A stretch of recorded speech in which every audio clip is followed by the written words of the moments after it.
Assalamualaikum 7th class. Welcome to your 12th lecture of science. I hope you will be fine with the grace of Allah. Today we will solve the short question of your exercise. Okay beta, open your book page 67. Today we will solve short question number 3, 5, 6 and 7. Book page 67 पे बच्चों ये आपके questions short questions given है. इनमें question number 1, 2 and 4 हम last lecture में solve कर चुके हैं. आज हम सॉल्व करेंगे क्वेश्चन नंबर 3, 5, 6 एंड 7. यानी शॉर्ट क्वेश्चन हमारे जितने बाकी रह गए हैं 4 शॉर्ट क्वेश्चन वो हम आज सॉल्व करेंगे. ओके स्टार्ट करते हैं. पहले हमने सॉल्व करना है क्वेश्चन नंबर 3. क्वेश्चन नंबर 3 है कि व्हाट इज़ केमिकल फार्मूला, कि केमिकल फार्मूला क्या होता है. तो ये बच्चों हम अपने प्रीवियस लेक्चर में हमने ये डिस्कस किया कि केमिकल फार्मूला क्या होता है कि किसी भी मॉलिक्यूल को उसके सिंबल्स और उसकी वैलेंसीज की फॉर्म में राइट करने को हम कहते हैं केमिकल फार्मूला. तो केमिकल फार्मूला हमें किन किन चीज़ों के बारे में बताता है अब हम देखते हैं. तो ये बच्चों आपका क्वेश्चन नंबर 3 कि व्हाट इज़ केमिकल फार्मूला. तो describing a molecule in the form of symbols and valencies is called chemical formula. कि किसी भी मॉलिक्यूल को उसके सिंबल्स और वैलेंसीज की फॉर्म में डिस्क्राइब करने को मॉलिक्यूलर फार्मूला या फिर केमिकल फार्मूला कहते हैं. तो केमिकल फार्मूला बच्चों हमें 2 इन्फॉर्मेशंस देता है और वो बहुत इंपॉर्टेंट इन्फॉर्मेशन है. ये आपने अच्छी तरह से लर्न करना है और अपनी नोटबुक्स पे नीट वर्क में राइट करना है इन शॉर्ट क्वेश्चंस को. तो केमिकल फार्मूला बच्चों हमें बताता है it tells about the kinds of elements in a molecule and number of atoms of each element. कि ये हमें केमिकल फार्मूला बताता है कि किसी भी मॉलिक्यूल में कौन कौन से एलिमेंट्स प्रेजेंट हैं, यानी काइंड्स ऑफ एलिमेंट्स क्या हैं, कौन कौन से एलिमेंट्स प्रेजेंट हैं. और सेकंड थिंग ये हमें बताता है कि उन जो एलिमेंट जिन एलिमेंट्स से मिलके बना हुआ है मॉलिक्यूल उन एलिमेंट्स की तादाद कितनी है, यानी नंबर ऑफ एटम्स कितने हैं. फॉर एग्जाम्पल यहाँ पे हाइड्रोजन मॉलिक्यूल है, एग्जाम्पल गिवन है. तो यहाँ पे हाइड्रोजन मॉलिक्यूल का ये जो केमिकल फार्मूला है ये हमें बताता है कि ये हाइड्रोजन से मिलके बना हुआ है. और इसके अलावा हाइड्रोजन के नंबर ऑफ एटम्स कितने हैं, डेट इज़ 2. एक और एग्जांपल है कार्बन डाइऑक्साइड मॉलिक्यूल की. तो कार्बन डाइऑक्साइड मॉलिक्यूल जो है इसका ये केमिकल फार्मूला, इसको हमने सिंबल्स और उसकी वैलेंसीज यानी सबस्क्रिप्ट की फॉर्म में राइट किया है. तो ये हमें बताता है कि कार्बन और ऑक्सीजन से मिलके बना हुआ है कार्बन डाइऑक्साइड मॉलिक्यूल और उनका नंबर ऑफ एटम्स कितने हैं कि 1 कार्बन एंड 2 ऑक्सीजन प्रेजेंट हैं. ये था हमारा क्वेश्चन नंबर 3. अब हम सॉल्व करते हैं क्वेश्चन नंबर 5.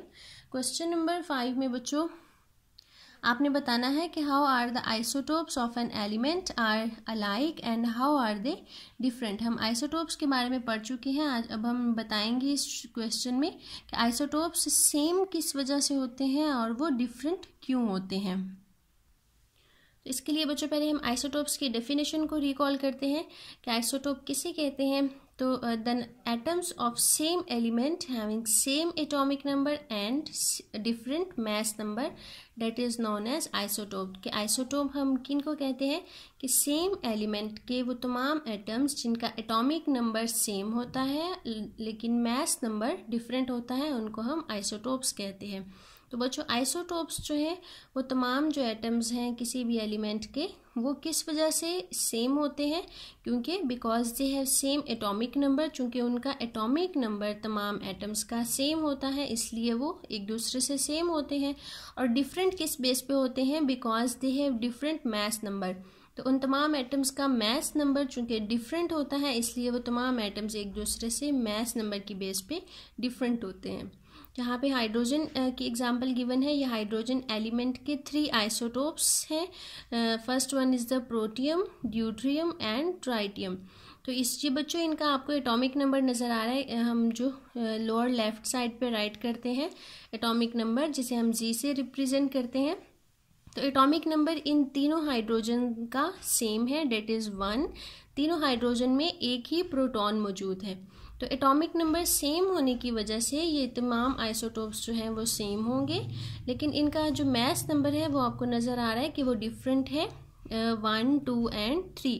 तो इनका मास नंबर डिफरेंट होने की वजह से ये आइसोटोप्स एक दूसरे से डिफरेंट होंगे और इनका एटॉमिक नंबर सेम होने की वजह से ये आइसोटोप्स सेम होंगे यानी अलाइक होंगे on the basis of atomic same atomic number, and the isotopes are different on the basis of different mass number.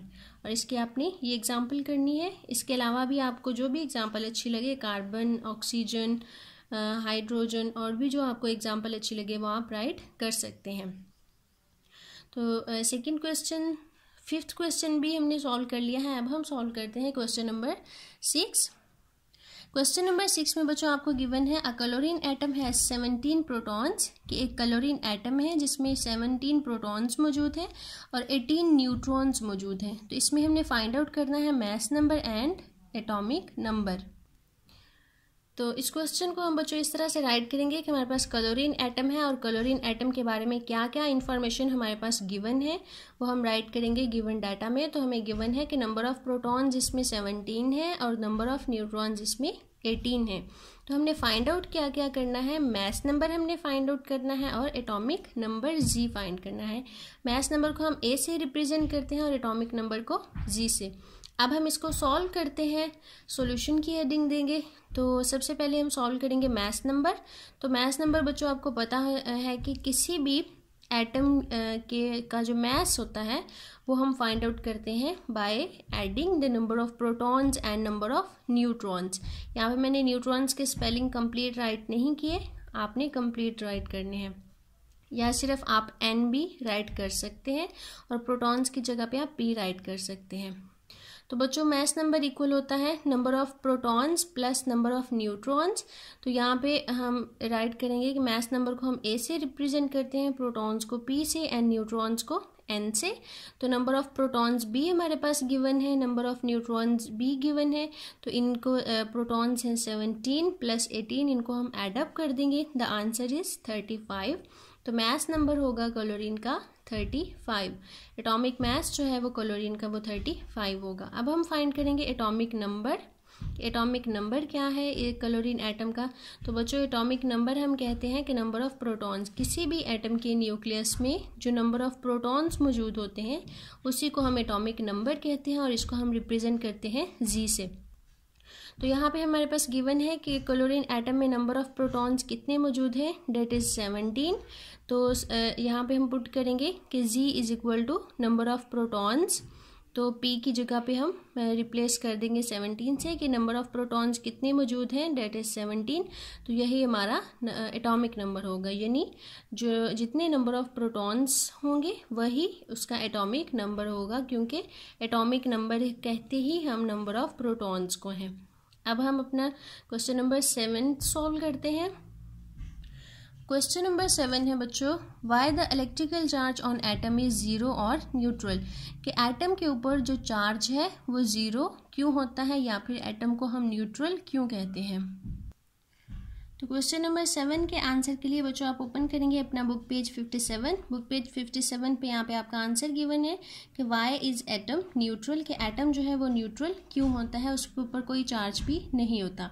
तो बच्चों आपको पता है एटम का स्ट्रक्चर हम स्टडी कर चुके हैं, ये आपके सामने ये भी गिवन है स्ट्रक्चर ऑफ नियॉन एटम, कि एटम के न्यूक्लियस में नंबर ऑफ प्रोटॉन्स और न्यूट्रॉन्स मौजूद होते हैं। प्रोटॉन पे पॉजिटिव चार्ज होता है जिस वजह से न्यूक्लियस के ऊपर पॉजिटिव चार्ज होता है, और जो इलेक्ट्रॉन्स हैं वो न्यूक्लियस के बाहर शेल्स में रिवॉल्व करते रहते हैं और इलेक्ट्रॉन्स के ऊपर नेगेटिव चार्ज होता है। इसमें पॉजिटिव चार्ज वाले प्रोटॉन्स भी मौजूद होते हैं और इलेक्ट्रॉन भी मौजूद होते हैं जिन पे नेगेटिव चार्ज होता है, लेकिन एटम जो है वो एज अ होल न्यूट्रल होता है, उस पर ज़ीरो चार्ज होता है, उस पर कोई चार्ज भी नहीं होता। ऐसा क्यों होता है?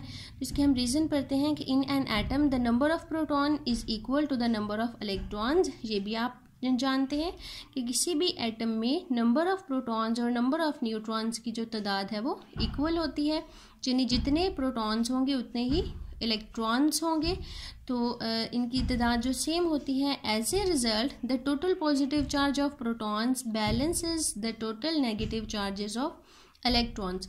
तो बच्चों किसी भी एटम के न्यूक्लियस में जितने प्रोटॉन्स मौजूद होते हैं उतने ही इसके शेल्स में आउटर मोस्ट बाहर जो शेल्स हैं उनमें इलेक्ट्रॉन्स रिवॉल्व कर रहे होते हैं। तो प्रोटॉन का जो पॉजिटिव चार्ज होता है वो इन तमाम इलेक्ट्रॉन्स के नेगेटिव चार्जेस को बैलेंस कर देता है या कैंसिल कर देता है, जिसकी वजह से ना ही एटम के ऊपर प्लस चार्ज आता है और ना ही नेगेटिव चार्ज, यानी पॉजिटिव चार्जेस जो हैं वो नेगेटिव चार्जेस को एक दूसरे के इफेक्ट को कैंसिल कर देते हैं और as a whole because of it the atom is neutral, और एज अ होल जो एटम है उसके ऊपर कोई चार्ज नहीं आता और वो न्यूट्रल ही रहता है। किसी भी एटम के ऊपर चार्ज कब आता है? जब वो आयन में कन्वर्ट होता है, या वो पॉजिटिव आयन बन जाता है या फिर नेगेटिव आयन, यानी या वो इलेक्ट्रॉन्स लूज कर दे या फिर इलेक्ट्रॉन्स को गेन कर ले। तो जब तक वो आयन में कन्वर्ट नहीं होता तो उसमें प्रोटॉन्स और इलेक्ट्रॉन्स की तादाद इक्वल रहेगी और वो एक दूसरे के इफेक्ट को कैंसिल कर देंगे और एटम एज अ होल जो है वो न्यूट्रल रहेगा। ये था बच्चों आज का हमारा लेक्चर। आज हमने 4 शॉर्ट क्वेश्चन सॉल्व किए हैं। हमारे तमाम शॉर्ट क्वेश्चन जो है वो सॉल्व हो चुके हैं। इनको आपने अपनी नोटबुक्स पे राइट करना है, अच्छी तरह से लर्न करना है, प्रैक्टिस करनी है और अपना बहुत सारा ख्याल रखना है। थैंक यू, अल्लाह हाफिज़।